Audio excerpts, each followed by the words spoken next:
मनुष्य जब से इस धरती पर आया है तब से वह अपने रहने के साथ ही अपने साथ के सामान की रक्षा का उत्तम प्रबंध करने की निरंतर कोशिश में लगा रहता है। शुरुआत में जब इंसान शिकार करके और वृक्षों से कंदमूल खाकर अपनी गुजर बसर करता था तब वह या तो गुफाओं में रहता था या फिर पेड़ों में रहता था और तब इंसान बंजारों की तरह जीता था। मगर जब इंसान ने खेती तकरीबन 15,000 से 10,000 BCE में शुरू की तब इंसानों के लिए एक जगह पर अस्थायी रूप से रहने को मजबूर हो गया।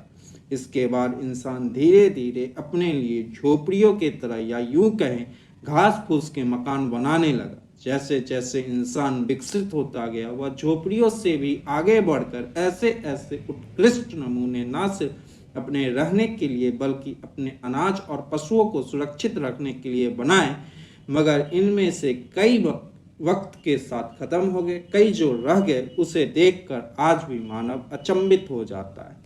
इनमें से कई ऐसे इमारत हैं जिसे जिस मकसद से बनाया गया वो मकसद कभी पूरी तरह से पूरा नहीं हुआ, मगर फिर भी आज इंसानी जीवन में उसका बहुत महत्वपूर्ण स्थान है।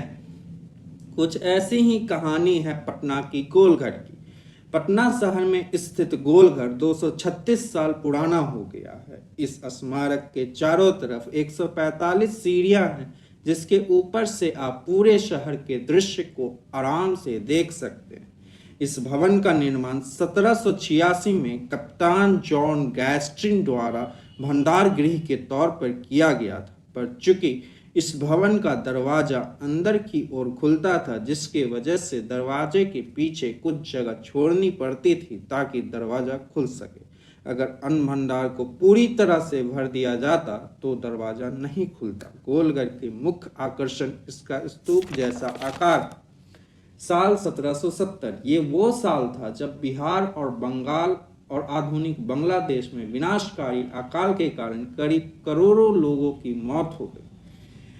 उस वक्त के भारत के तत्कालीन गवर्नर जनरल वारेन हेस्टिंग ने ब्रिटिश सेना के अनाज भंडारण के उद्देश्य से इस स्तूप के आकार की संरचना का निर्माण करने का आदेश दिया। इसकी कल्पना और निर्माण ईस्ट इंडिया कंपनी के एक इंजीनियर कैप्टन जॉन गैस्टिन ने किया और इसको भंडारण क्षमता 14 लाख टन तक थी। तो ये थी कहानी पटना के गोलघर की। प्लीज़ वीडियो को लाइक करें, चैनल को सब्सक्राइब करें और वीडियो को ज़्यादा से ज़्यादा लोगों तक शेयर करें।